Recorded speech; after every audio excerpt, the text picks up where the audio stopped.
And they succeeded. Apple knew it had a winner on its hands.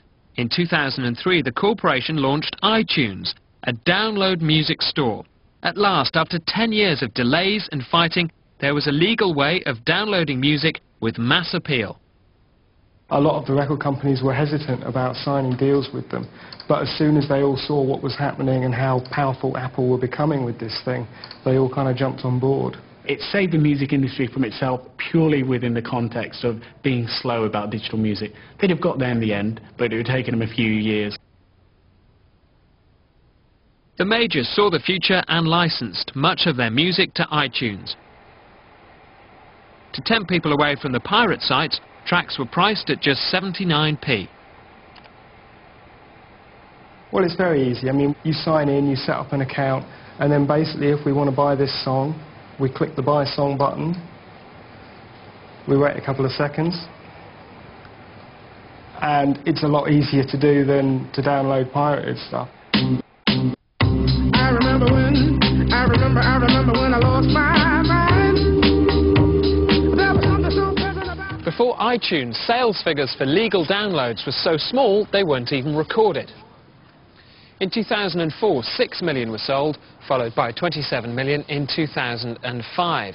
Now, since then, other online music stores have opened, but iTunes dominates with 80% of the market.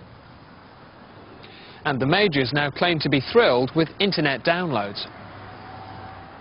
Last year, it accounted for 5% of our overall turnover internationally. This year we're tracking at probably being somewhere close to between 8 and 10% of total turnover. It was £800 million worth of revenue last year for Universal, so it's, yeah, massive growth. We're very grateful to Apple. I think what Apple did was absolutely fantastic.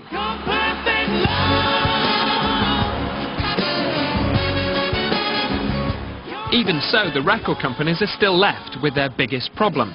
The internet robs them of control. Mick Hucknall and Simply Red are one of the biggest selling acts of all time, and they could have been a goldmine for their old label, Warner. But Mick used the internet to strike out on his own. He set up his own record firm, simplyred.com, marketing his music to fans all over the world.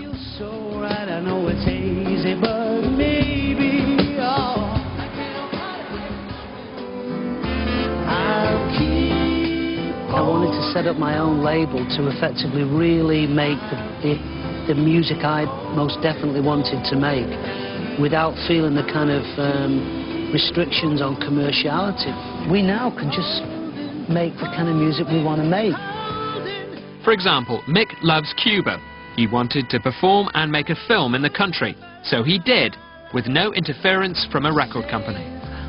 I would imagine with some of the labels that they'd go, Cuba, ooh, politically a bit risky, might upset the Americans, you know, that kind of thing. Or they'd go, oh my God, you know, they're going to think he's a communist or something. And I'm not a communist, by the way, just so you know that. In fact, Mick Hucknall is a bit of a capitalist, eager to compete with the big corporations. We would never have gained the attention without a major label throughout the world initially. I just got tired of them taking all the money. Back in London, his manager Ian Grenfell went through the figures. Warner's had made approximately £179 million profit, and Mick had made about £20 million, which is still a lot of money, but we felt that the balance should be slightly different.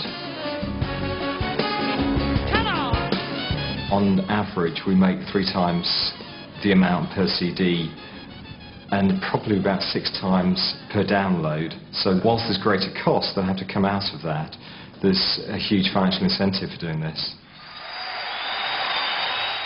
And Mick Hucknall's not the only star to break free.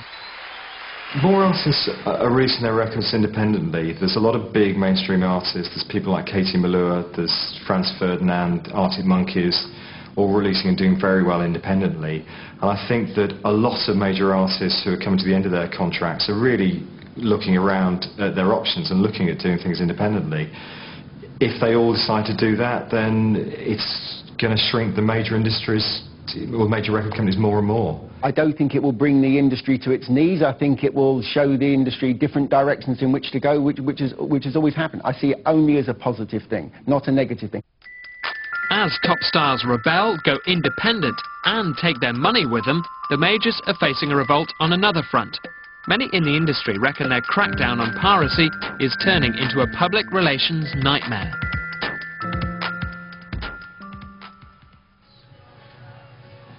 Mike McNally is UK head of music company Network, and he helps manage stars like Avril Lavigne.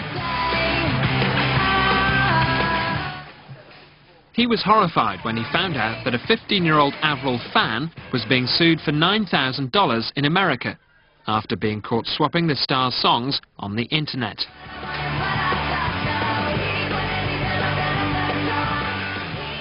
Suing a kid for actually caring about music and sharing it with their friends and not trying to make any money out of it is just ridiculous.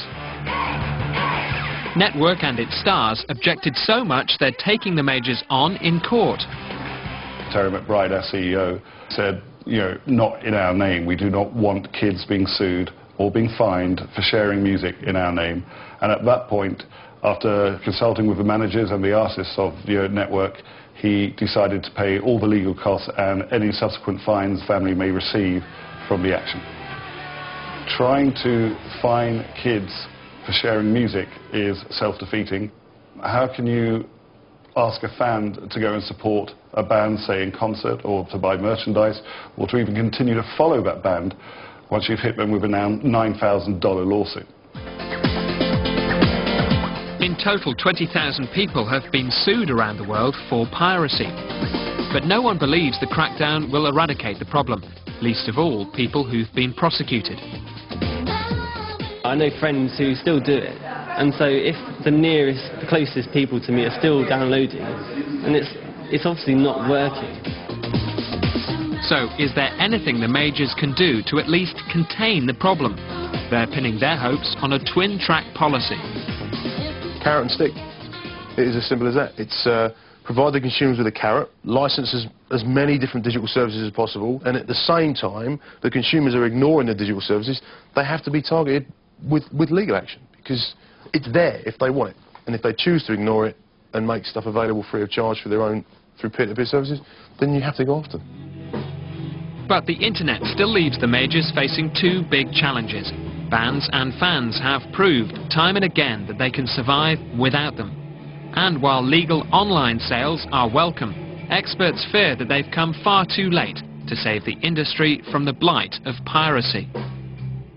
If younger consumers hit 25 when they've got a job, when they should be the bread and butter of music spending, if they've grown up never spending money on music, never having downloaded or listened to music in a legal setting, will they ever start buying music? There's a very real possibility they won't. If that happens, that will leave a gaping hole in music revenues. It's interesting what you were saying. So, how about up-and-coming band Dark Phase? Could they bail out the Big Four? I went back to see them to find out how many people have downloaded their song. How many, Jim? Just under 1,900. That's a good start for this particular track. They reckon that could set them on their way to fame, fortune and a record deal, but not with one of the majors. Obviously everyone who does music would quite like the idea of being rich and famous out of it, and I think you can achieve that with an independent label. So you'd prefer an independent to one of the Big Four, would you? Even though if they're offering more money and cars and hotels and... Well, yes. Depends on the contract, certainly. It does. So, if things weren't bad enough for the major labels, Dark Phase, there, say they can take their big contracts and stuff them. Unless it really is a lot of money, and they might think about it.